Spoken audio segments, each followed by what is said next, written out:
Hi, I'm Bodine Sanders, and welcome to Blueprints. I'm the producer and host. At Blueprints, we have a great community leader and someone who's going to share his knowledge about DEI and the business that he's in, that he's a leader of. So let's jump to it. Bertram L. Lawson II, President and CEO of the YMCA of Greater Brandywine. Welcome to Blueprints. Thank you very much. Very happy to be here. Listen, you have a great opportunity. I have a great opportunity, but let's share our knowledge with the viewers. Okay. DEI from a positive perspective based on your industry and what you do. Well, I would say that in the YMCA, we have a mission that is focused on all people. And that mission, regardless of race, creed, color, racial background, social economics, where one lives at, we are welcome to all those people. And our objective is to reach those people where they are. We have to continue to do a better job of ensuring that folk understand that the YMCA is for all. Mm-hmm. Through our programs, our services, how we look in regards to when people come into our doors, mm-hmm. From our staff representation, our top leader representation, and our board representation. I've been with the Y 24 years now, and it's very much important to me that we continue to emulate our community from a representation standpoint, and that we have the different perspectives in our organization to ensure that we continue to provide services that meet them where they are. That's great. And we can segue into your origin story. You say you've been with the organization 24 years. Let's talk about that. What led you to pursue your career and focus on the community with the YMCA? And I'll do this. Let me start off by saying you're a native Philadelphian. Mm-hmm. You're an HBCU grad. Yes. Lincoln University of Pennsylvania. Yes. You serve on the Lincoln Board of Trustees, and you were a member of the Divine Nine Omega Psi Phi Fraternity Incorporated. Yes. So that's part of your origin story, mm-hmm. but let's share with the audience more. Well, I'll go back to my parents. My parents, I would consider to be servant leaders. My father's no longer with us, but my father served in the Marine Corps. And he also worked for the government at the Naval Base in Philadelphia. My mother's now a retired Head Start teacher. I'm a Head Start kid. I'm growing up in North Philly. So learning and understanding the importance of serving your community has been very much implanted in my mind, mm-hmm. Since I can talk. My grandparents focused on uplifting the community that we lived around at 23rd and Cambria, in that North Philadelphia section. And when I was in college, it was coming to the time of graduation, and I'm trying to figure out what I'm going to do in my career, because my mom kind of stunted it a little bit, mm-hmm. When she told me that, no, maybe you should take a year off of going into education because you look too young. Mm. And I was like, okay, what does that mean? How does that play out? Now what do I do? And I saw a posting to work at the YMCA. Mm. And once I got into the Y, I started to realize the importance that I can bring to the table, what I can learn and gain from the service that I was doing, and that it wasn't really work. It was me working for a mission. I didn't work for a person. Yes, I'm president and CEO of YMCA like I am today, but I really believe that people that work for the Y work for a mission. And the Y work gave me an opportunity to really dive into that. And over the last 24 years, pour into several different communities, primarily on the East Coast, Philadelphia, Greater Baltimore, Syracuse, and Onondaga County, and now back here in Chester County, Pennsylvania. So I really, really appreciate the fact that the work that I do every day is not work. It's doing a mission. It's a calling. And some people get really, really religious when it comes to the Y. I'm not the most religious person when it comes to the Y. But I believe what we do is really something that has to be done. Mm-hmm. And the Y is a very old organization, mm-hmm. going back to 1844, and our particular association, 1892. So we've been doing this for centuries. And I'm very happy to be leading the Greater Brandywine Association at this moment. Well, that's awesome. How about this next question? How does working at the YMCA advance DEI? And I'll start off by saying, I believe in the WISE programming. I understand sports is a part of that programming. Mm-hmm. Training and development is a part of that programming and mission, right? Those things are important roles, right? Yes. I would say that as the WISE, we still have work to do. So I don't want to project that we are where we need to be, mm-hmm. Especially in the DEI realm. There's communities or pockets of communities, zip codes mm-hmm. in Chester County that we have not touched, that we have not served. We have to do better in that regard. And under my leadership is something I presented to our board of directors and our staff, that the vision is that we provide better access or more access to YMCAs, not just in our brick and mortar, but going out to communities, bringing YMCA programming to them that they want, not what we think they want, right. And connecting with other leaders or organizations from a strategic standpoint, where we don't have to be the number one organization and it's okay. We can be number two, number three, as long as the community and the people are getting what they want. So we have a lot of leeway to do that. Mm-hmm. And I believe once we get to that point, more people will understand and recognize the true power and essence of what the YMCA is supposed to stand for. And that's what I'm challenging our staff team and our board to do. Well, that's another segue. Having 24 years of experience, serving in Central Maryland, New York, and the Philadelphia markets, that has given you some insight mm-hmm. to what works, what doesn't work. Yes. And also, you said it, what does the community want? Yes. Right? It's all about communication, mm-hmm. right? It's not a one-way street, it's a two-lane highway. Exactly. Right? Exactly. So talk about more of your ideas and what you plan on doing and your initiatives okay. Within the community. So during due diligence, during the interview process, and since I came about 4 months ago now, and understanding that youth development is a key component for Chester County, and specifically around ages 12 to 21. Coming out of the pandemic, that particular age group doesn't always get the necessary attention that it should versus the elementary school age children. And the YMCA can be a catalyst to change that.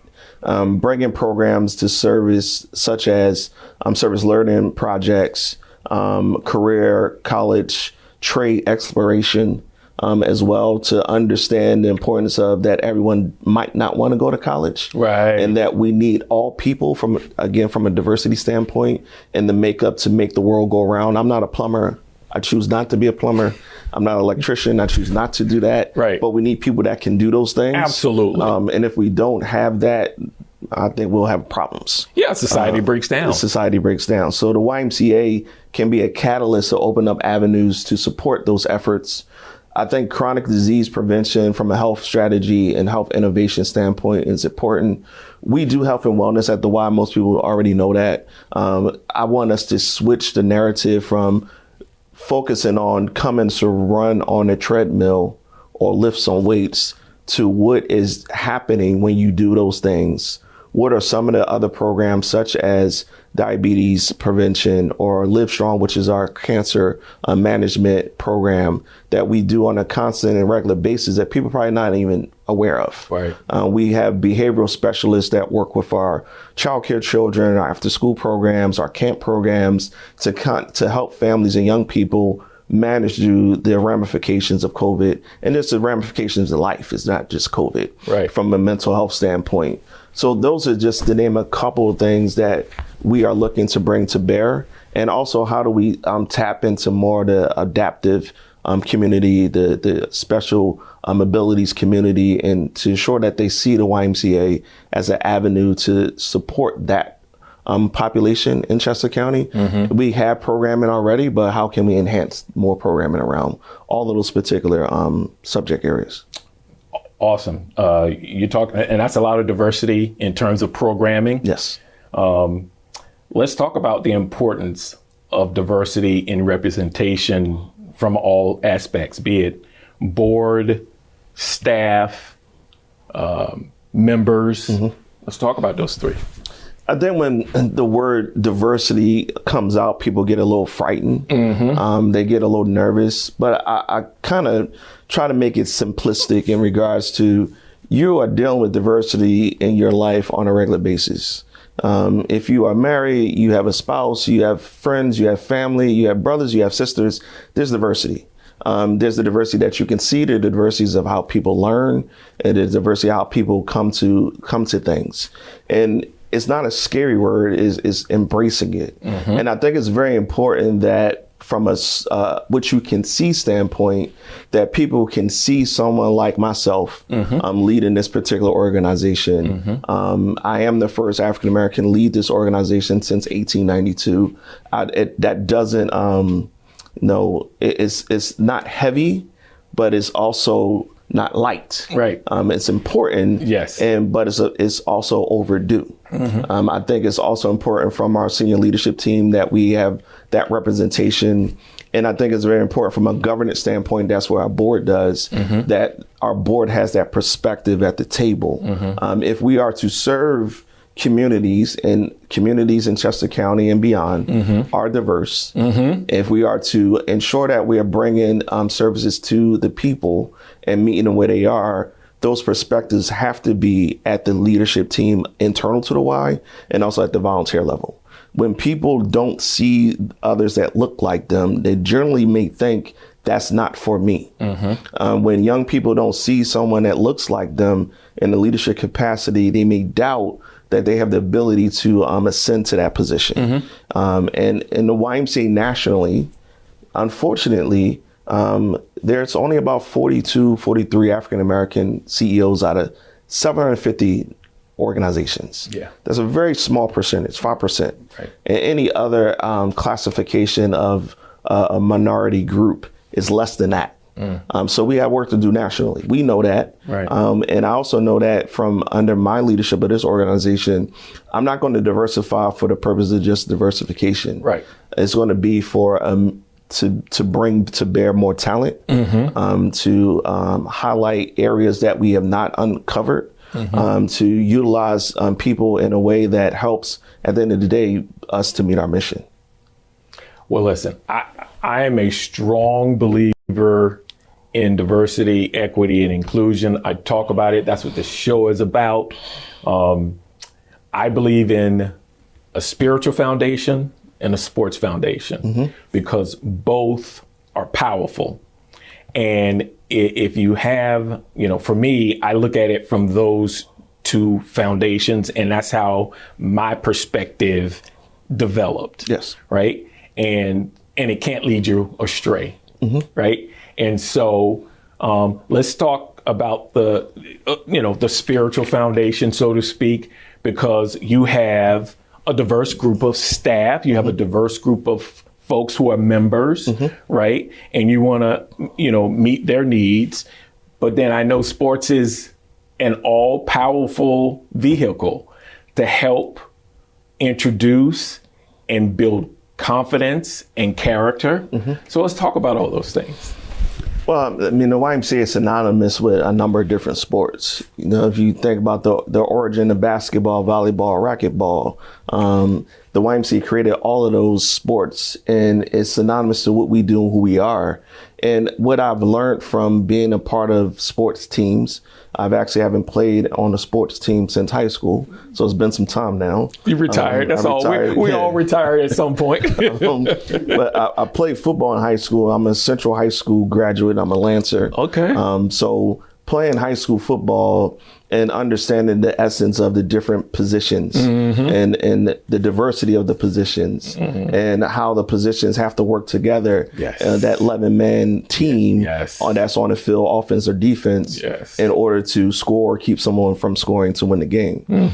Again, as I say, diversity is all around us, but sometimes we don't recognize it and we get afraid of it. Learning to work amongst the team and learning what you bring to the team and how you help others recognize their talents or support and boost their talents is synonymous with having a staff team. Just yesterday in our senior leadership team meeting, my message was centered around the mistakes that teams can make. And that's recognizing that everyone will make a mistake and mistakes are okay. And that if you anticipate not making a mistake, you just made one, a huge one, because you will make a mistake. And if you hold mistakes over people's heads, how fair is that? How does that help the overarching goal? And that's our mission. And how do you utilize the wise values of care and honesty, respect, and responsibility to ensure that we are elevating that and ensuring that people feel comfortable working in our team the same way they should on the sports team and any other teams. And from the spiritual standpoint, the Y is synonymous with that as well. It has a very spiritual Christian-based origin, going back to London, where it was founded, and carrying over to the United States in 1853 in Boston. And it still has that Christian base. It's still synonymous across the country. Some parts of the country more evident. In the Northeast, we have a plethora of people that come, and regardless of their religious background, we welcome them. We want them to feel comfortable, and we want them to understand that the Wise Christian values are, I think, synonymous across different religions, and we don't try to perpetuate it or beat people in the head with it. And we want them just to understand that people are welcome regardless of how they choose to worship. But it is a spiritual thing of being in the YMCA. And I'm more spiritual or faith driven versus organized religion. Well, in my memoir, I wrote about my experience growing up in a Southern Baptist environment and attending and graduating from a Catholic university and the things that I was able to learn, similar, common things that you would never thought, Those are the types of experiences that I consider diversity had a positive effect in my life. And I can see that. And I agree with you. Some people are intimidated or afraid because of the distracting conversations we're having about diversity. But, I don't agree with that, right? You started off by saying we're all diverse. I mean, I break it down even more simply. Look at the cars that we drive. Right? Some people drive, a Ford, a General Motors car, a Mercedes, a Range Rover, that one on the main line. I mean, there are so many. We reflect what we do and how we feel and the things that we like in diversity. Our clothes. I mean, there's diversity everywhere, right? So if you put yourself in a box and only assume that diversity is talking about race, you're wrong. You're limiting yourself, right? It's about different religions. It's about a lot of different things. So if you open yourself up to receive all the positives, right? I migrated from the South to the North. There was diversity. There was diversity in when I met my teammates, right? That helped me understand the new environment that I was in. I write about that. There's the diversity in African Americans. 1,000%. Right? I mean, I came from, Jacksonville, Florida, Southern Baptist. All of a sudden, I'm in front of guys who were from Baltimore and New York, Philadelphia, Norristown, New Jersey, right?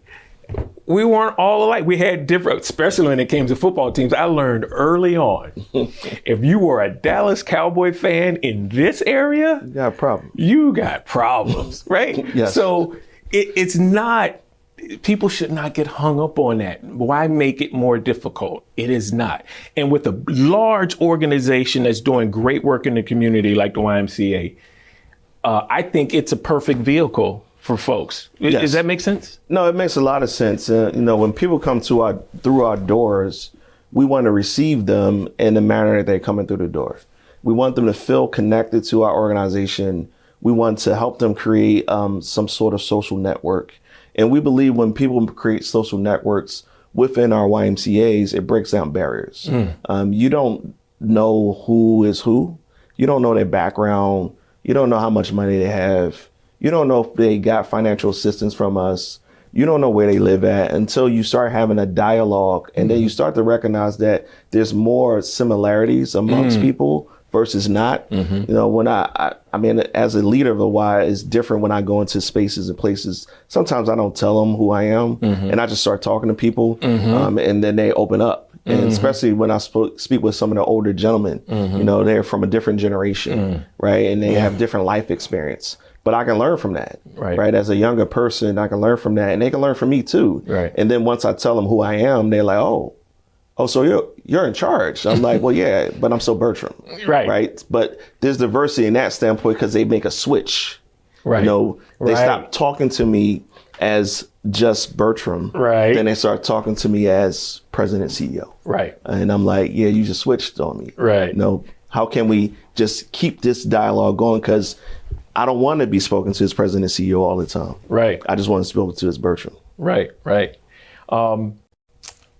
Other priorities, other things that you want to, you've mapped out for the future. Let's talk about those. I want the YMCA to become a convener of community. I want people to see our branches as platforms to have community dialogue. I want our staff to have the opportunity to serve the community in the standpoint and our volunteers to support community projects from a volunteering standpoint. Everything doesn't have to be centered around the why. It should be centered around how are we pouring into the community, what projects are happening outside of our walls that doesn't have anything to do with us per se, but we can bring support to it. Our staff, our volunteers.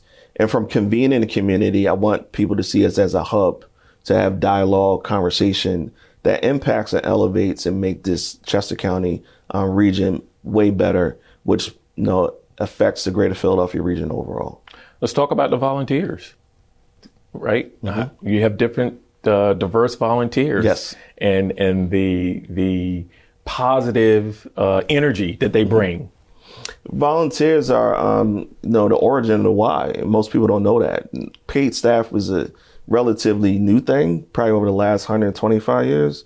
But the YMCAs are ran by volunteers, and to continue to have people who want to give their time, talent, and treasure to an organization because of its mission or their experience with the Y is a fascinating thing, but also a very, very meaningful thing. And I publicly acknowledge all of our volunteers who, from whether they're on our board of directors or advisory boards or just a program volunteer, we thank you for your service. And we want to continue to expand that reach of people that feel as though I can work at the Y or I can volunteer at the Y. We want all talent. So whether you choose to come to us from a paid standpoint, if you choose to come to us because you want to freely give of your services, we're open to that. We continue to elevate that and grow that. And we also have a department that's specific to volunteer engagement.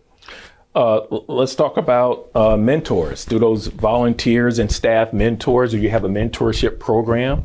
We don't have one that's fully established yet. It's something that we are considering talking through what that can be. Where do we pilot that particular type of program?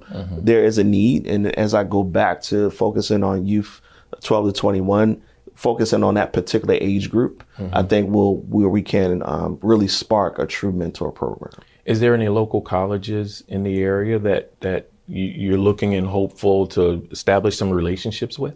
Well, first and foremost, I'm deep in a relationship with my alma mater, Lincoln University. Okay. It continue to integrate with that university, Cheney University, one of your schools, as well as Westchester University are some that come to mind right now. As we have opportunity to do so. Most recently, I sat down with the president of Westchester University just to talk about our joint impact, how we can become more strategic and working together. So there's tremendous opportunity amongst those three and others that we can deepen the opportunity to bring people to college campuses, but also bring the resources that college campuses have out to the community more. Right, because you have those young kids who are looking to gain some experience. Yes. For their resume and get an opportunity to advance their career as they're ready to graduate. Absolutely. And I think volunteering, right, with the Y can help them accomplish that, especially in the different majors, right? Yes. Somebody's a social worker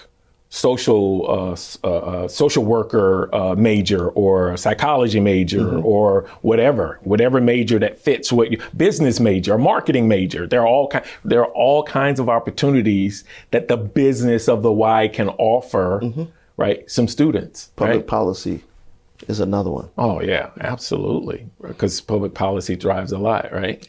Yes.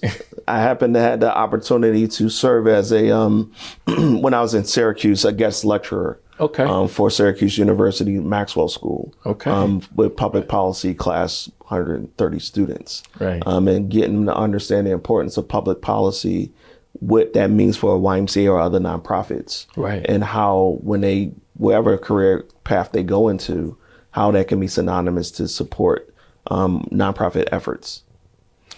Well, listen, what a great interview. Thank you for being my guest. We've come to the end of our program, but I have a couple more questions. One would be, what are you hopeful for regarding DEI with regards to your organization? I'm hopeful that eventually we become a key player in the county. We have things that we need to do internal to ensure that we shore up and we're doing the right things.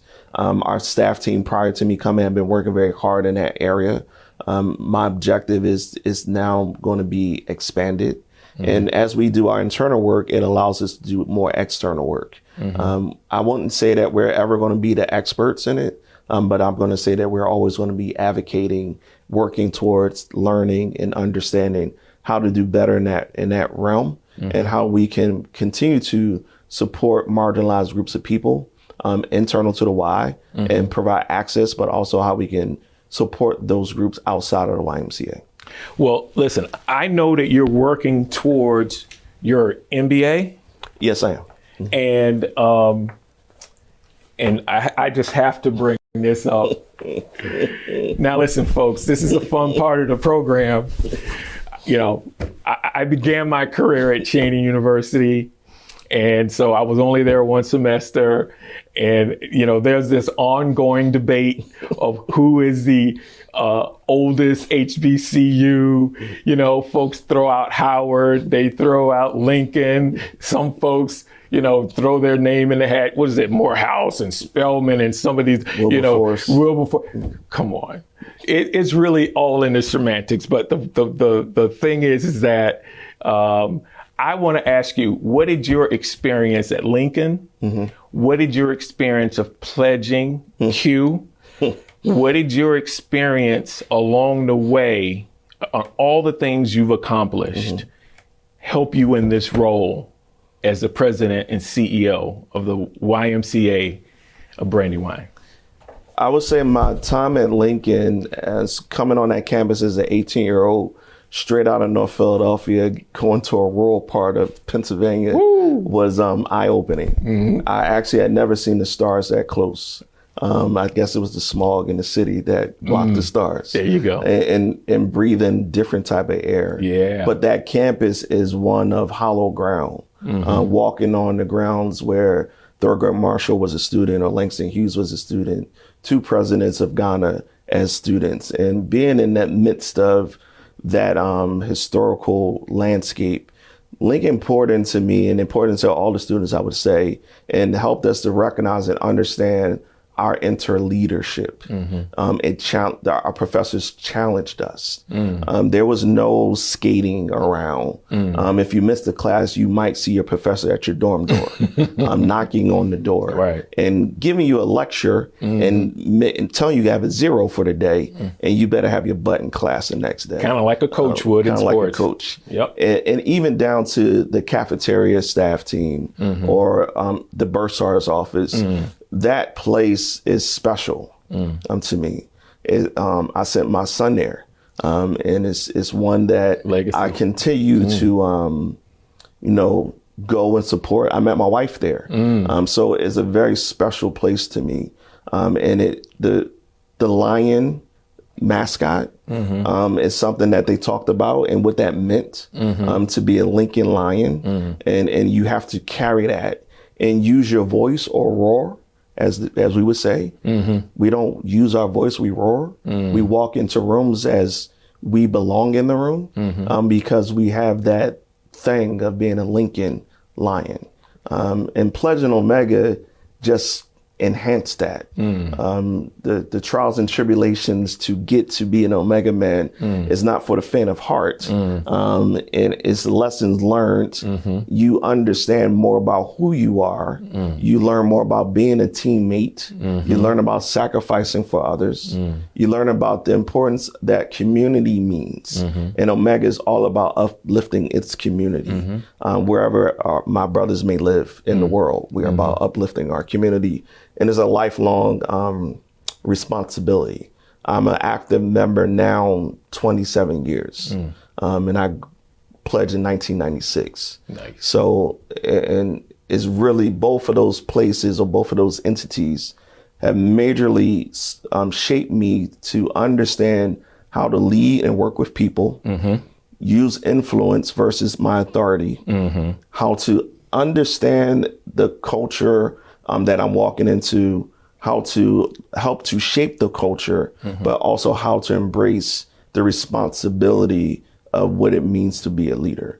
So I wouldn't be standing here in this role without those two entities, but also I would also be remiss if I didn't say that I would not be standing here without my parents, Bertram and Denise Lawson's influence and support and that North Philadelphia community that I came from. Well, all of that information was important because, we've been talking about HBCUs more in the past couple of years. Yes. Right. And therefore, we've been talking about Divine Nine organizations more in the past couple of years. And to share that information with the audience is important because a lot of folks don't know. Yes. They haven't had an opportunity to learn or hear about, but they're seeing it on TV and they're going, what's Divine Nine mean? And what's Omega Psi-Phi and the Alphas and the Qs and all the other groups. So good information. And I appreciate you as a guest coming in. Lots of information. You have a lot going on. You will be back. We want you back. We'll get you back get you back here in a couple of months because we want to hear the progress of how things are going. Excellent. Thank you. You open for that? Absolutely. Well, listen, that comes to the end of our program. Stay tuned, folks. There's more to come. I'm Bodine Sanders, your host. Have a good one.